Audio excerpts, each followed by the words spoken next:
હરિઓમ શ્રી રામ અંબજ્ઞ. હું નિધા વીરા કંસારા, ડાણુ રોડ, ગુજરાતી ઉપાસના કેન્દ્ર. આજે બાપુના એમ તો ઘણા નાના મોટા બધા અનુભવ છે, તો હું આજે એમાંનો એક અનુભવ કહું છું. 4-5 મને અનુભવ કેવા છે, પણ એમાંનો એક અનુભવ હું તમને કહું છું. હું સાઈ બાબામાંથી બાપુમાં કેવી રીતે આવી એ હું આજે તમને કહેવા માંગુ છું. જ્યારે મારા મિસ્ટર પ્રવચનમાં જતા, આજે 1999ની વાત છે, હું ત્યારથી બાપુમાં છું. અને જ્યારે મારા મિસ્ટર પ્રવચનમાં જતા બાપુના, ત્યારે દાદરમાં પ્રવચન થતું હતું. ત્યારે યોગેશભાઈ કંસારા એ આવીને મને કહેતા કે નીતા સાચી તું ચાલ, સાઈનો અવતાર છે એમ કરીને. તો હું એમને કહેતી કે ના, મારા તો ફક્ત સાઈ બાબા, હું કશે નહીં જાઉં, સાઈને છોડીને હું કશે નહીં જાઉં એમ એમને કહેતી. એમ કરતાં કરતાં ઘણો ટાઈમ થયો અને એ દર વખતે જાય અને આવીને મને કહ્યા કરે. તો હું એમને કહ્યું કે ઠીક છે, ચલો સાઈનો અવતાર છે. તો પછી એમણે મને થોડા કંઈ બી મને એવું કંઈ બતાવે તો હું ચોક્કસ આવીશ એમ કરીને, કે હું એ પોતે સાઈને શોધું છું એમ કરીને એના દર્શન માટે.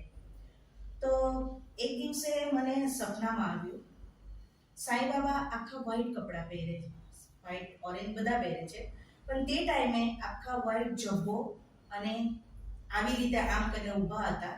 અને મારી નજર નીચેથી ધીમે ધીમે ધીમે ધીમે ઉપર સુધી પહોંચી, ત્યારે મને સાઈનો ચહેરો નહીં પણ મને બાપુનો ચહેરો દેખાયો. સવારે ઉઠી અને મારા મિસ્ટરને હું તરત કહ્યું કે મને આવી રીતે સપનું આવ્યું. તો મારા મિસ્ટર એમ કે તું કહે ને કે તને કંઈ બી એવું બતાવવું જોઈએ તો તું બાપુ પાસે આવશે એમ કરીને, કે તને બાપુએ બતાવ્યું છે એમ કે. મેં કીધું હવે પહેલો ગુરુવાર જે આવે મને બાપુ પાસે લઈ જાઓ. મને મારા મિસ્ટર અમે જે પહેલો ગુરુવાર આવી અમે ગયા, મારા ત્યારે છોકરાઓ બહુ નાના નાના હતા, અમે એમ લોકોને લઈને અમે ગુરુવારે ગયા. અને જ્યારે ત્યાર પછી છે ને બાપુનું પ્રવચન ઇંગ્લિશ હાઈસ્કૂલમાં થતું હતું, હરિગુરુ ગ્રામમાં થતું હતું. દાદરથી પછી આ બાજુ આવી ગયું હતું. તે ટાઈમે પછી જ્યારે બાપુ 1 નંબરના ગેટથી જ્યારે બાપુનું આગમન થાય, ત્યારે સામાસામી બધા અવસર માટે ઊભા હોય અને હું ઊભી હતી છે સ્ટેજ પાસે. તો બાપુ અડધા પોણા સુધી બાપુ આવી ગયા અને મારી નજર બાપુ પર પડી, બાપુની નજર મારા પર પડી અને બાપુ મને જોતા જોતા આમ કરીને જાય છે અને હું બાપુને જોઈને હરિઓમ એમ બી નહીં બોલી શકતી હતી, એટલું મારી આંખમાંથી દળ પાણી ને એવું બધું પડતું હતું. ત્યારે મને એમ થયું કે મેં આજે સાક્ષાત સાઈને જોયા, મેં બાપુના સાઈનો અવતાર જોયો, બાપુને સાઈના રૂપે મેં જોયા. અને બાપુ પણ મને જોતા જોતા જોતા પછી આગળ ગયા.